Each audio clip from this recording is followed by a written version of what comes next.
25 वर्ष विरोधी पक्षात होतो, सत्ताधारी पक्षात का आलो? तर चांगलं खातं मिळेल म्हणून. पण मिळालं काय? दुष्काळ खातं. खायला निदान सुकाळ खातं तरी द्यायचं.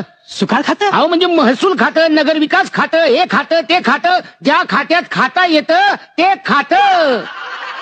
अहो काही आमदारांचं बरं असतं बघा, अहो रसिकतेच्या नावाखाली जाऊन बसतात तमाशाला. तसं आपलं गुणवंतराव. आम्ही आपलं बसलो दुष्काळी दौरे करत. बरं ते जाऊ दे, आपला दौरा कुठल्या कुठल्या भागात आहे? हे म्हणजे बघा आपलं वनवासवाडी, ओसारवाडी, खरकटवाडी. म्हणजे तुमच्या सासूरवाडीला जाय म्हणा की. अहो काय सेक्रेटरी, तुम्हाला काही लाज लज्जा आहे का? अहो दुष्काळाचा दौरा चांगला थंड हवेच्या ठिकाणी काढायचा. माथेरान, महाबळेश्वर, लोणावळा, खंडाळा, हे खळा ते खळा. Sorry sir. काय झालं? पुढल्या दुष्काळात ही चूक दुरुस्त होईल. लक्षात ठेवा. आणि आमच्या वाहनाची तयारी झाली का? Yes sir. आणि हे काय घेऊन फिरताय बरोबर बोलतो? सर हा आपल्या गाडीचा ड्रायव्हर आहे. हा गाडीचा ड्रायव्हर? अरे आमची एसी कॉन्टेसा, आतमध्ये फ्रीज, सगळ्या सुखसोयी, आणि तीच चालवायला हा रिक्षाचा ड्रायव्हर घेऊन कुठे फिरताय? साहेब काय? हा माझा मेहुणा आहे. तुमचा मेहुणा आहे? म्हणजे बायकोचा भाऊ? हा लय नाजूक काम असतंय. बरोबर घ्या, बरोबर घ्या. आपल्या मेहुण्याला, आपल्या भाच्याला, आपल्या पुतण्याला, आपल्या चिरंजीवाला पहिलं काम मिळालं पाहिजे, मग बाकीच्यांचं बघू. हे गाडी स्टार्ट कर, स्टेरिंगच्या खालीच जातोय. हे एसी ऑन कर, एसी.